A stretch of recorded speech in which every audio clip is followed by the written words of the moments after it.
سماجی کاری 67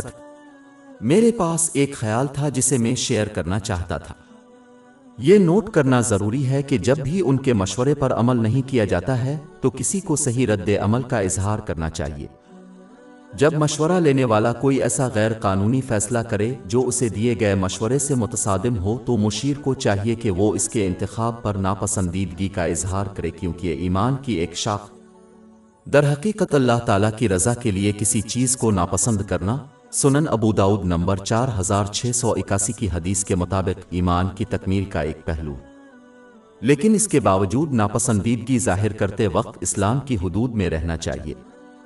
اگر انتخاب دو حلال آپشنز کے درمیان ہے اور ان کے مشورے پر عمل نہیں کیا جاتا ہے تو انہیں مشورہ لینے والے سے ناراض نہیں ہونا چاہیے، کیونکہ انہوں نے ایک حلال انتخاب کا انتخاب کیا ہے،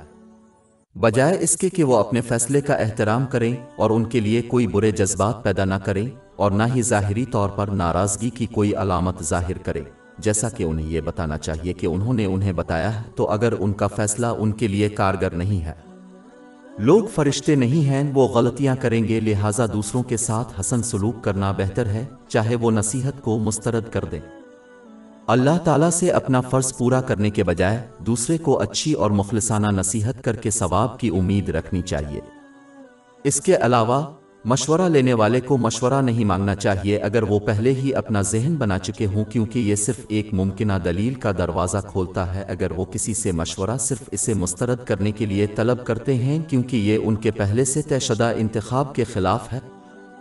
ہماری ویب سائٹ www.shekpod.com پر 400 سے زیادہ مفت e books, audio books, infographics, podcast اور بلاگ دستیاب ہے۔